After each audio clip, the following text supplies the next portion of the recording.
로잔과 함께하는 말씀 묵상 사도행전 2024. 안녕하세요. 청주상당교회를 섬기는 안광복 목사입니다.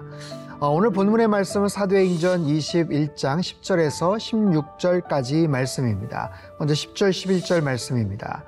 여러 날 머물러 있더니 아가보라는 한 선지자가 유대로부터 내려와 우리에게 와서 바울의 띠를 가져다가 자기 수족을 잡아매고 말하기를 성령이 말씀하시되 예루살렘에서 유대인들이 이같이 이 띠 임자를 결박하여 이방인의 손에 넘겨주리라 하거늘. 아가보, 그는 누구인가? 예루살렘에서 보냄받은 선지자 중 한 사람이에요. 사도행전 11장에도 보면 안디옥 교회에 와서 천하의 큰 흉년이 될 거라고 예언을 했고 정말 그 예언이 그대로 성취가 되죠.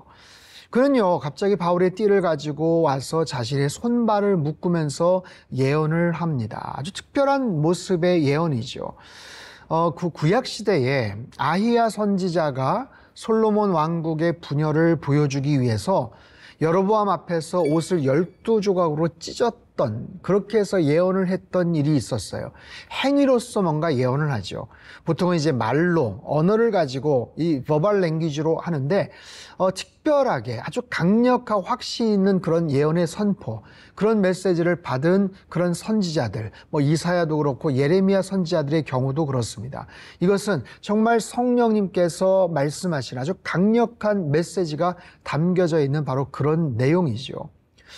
자, 여러분 기억하시죠? 두로에서도 형제들이 성령의 감동으로 사도 바울을 예루살렘 가려는 바울의 그 여정을 정말 가지 않았으면 좋겠다고 한 바가 있어요.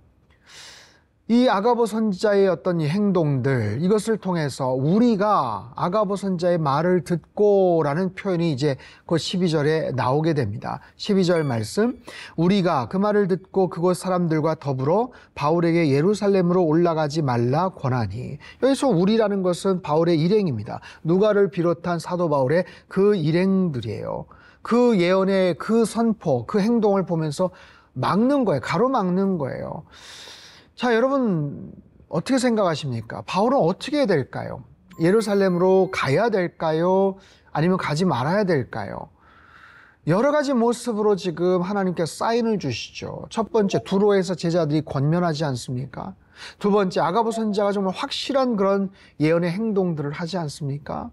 세 번째, 함께 있는 동료들이 설득하지 않습니까? 가지 않았으면 좋겠다. 함께 여태까지 여정을 같이 했었던 그 믿음의 동역자들도 지금 설득을 하고 있어요. 여러분 같으면 어떻게 하시겠어요? 더 이상 뭐가 필요하겠습니까? 여러 경로를 통해서도 이야기해 주셨는데 바울이 간다면 오히려 그것이 불순종한 것 아닌가라는 거예요. 자, 굉장히 어려운 그런 상황이죠. 근데 결론은 우리가 아는 것처럼 바울은 예루살렘에 올라갑니다. 바울은 흔들림이 없어요. 너희들 왜 울어서 내 마음을 상하게 하느냐? 오히려 만류하고 우는 사람들을 책망하게 되죠. 자, 13절 14절입니다. 바울이 대답하되 여러분이 어찌하여 울어 내 마음을 상하게 하느냐? 나는 주 예수의 이름을 위하여 결박당할 뿐 아니라 예루살렘에서 죽을 것도 각오하였노라 하니 그가 권함을 받지 아니하므로 우리가 주의 뜻대로 이루어지이다 하고 그쳤노라. 자, 바울도 압니다. 예루살렘에 가면 어떤 일이 있다는 것을 이미 알고 있어요. 이미 바울에게도 성령님께서 가르쳐 주셨죠.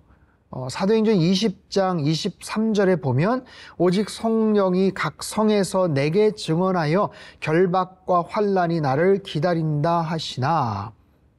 이미 성령 하나님께서 사도 바울에게 가르쳐 주셨어요.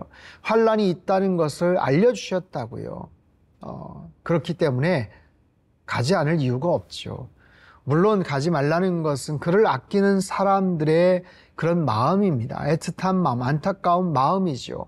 하지만 그 상황에서 반드시 가야 되는 것, 그것은 하나님께서 그에게 주신 또 다른 사명이에요. 그렇기 때문에 14절에 보면 주의 뜻대로 이루어지이다 라고 말하죠. 우리가 주의 뜻대로 이루어지이다 라고 그렇게 축복하고 권면하고 더 이상 말을 하지 않습니다. 자, 사랑하는 성도 여러분, 우리가 살면서 가장 궁금한 것이 참 이 상황에서 어떻게 행동하는 것이 하나님의 뜻인가 라는 거죠. 바울의 경우 가는 것이 하나님의 뜻인가? 가지 않는 것이 하나님의 뜻인가? 바울의 의지는 굉장히 결연하고 확고합니다. 나는 죽을 것도 각오했다. 거기서 고생하고 고난당하는 것뿐만 아니라 나는 죽을 것도 각오했다. 그러니 나를 말리지 말라. 이것이 하나님의 더 큰 뜻이다.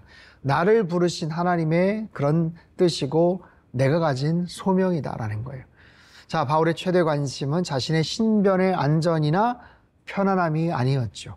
언제나 주님의 뜻, 하나님의 계획하심에 대해서 최대의 관심을 갖고 살고 있었습니다.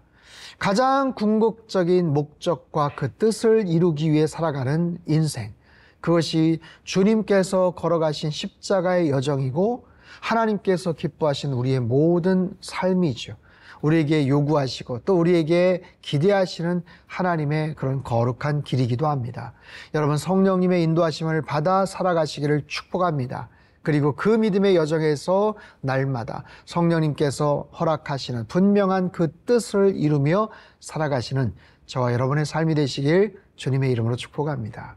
기도하겠습니다.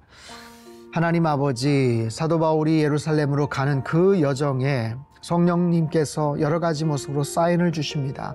그래서 가야 되나 가지 말아야 되나 고민도 있었지만 사도 바울은 궁극적인 하나님의 뜻에 순종하며 나아가고 있습니다. 하나님, 우리도 날마다 그렇게 하나님의 뜻을 분별하게 하시고 하나님이 원하시는 가장 궁극적인 그 뜻과 소명 따라 순종하며 살아가는 하나님의 사람들 다 되게 축복하여 주시옵소서. 존귀하신 예수님의 이름으로 감사하며 기도하옵나이다. 아멘.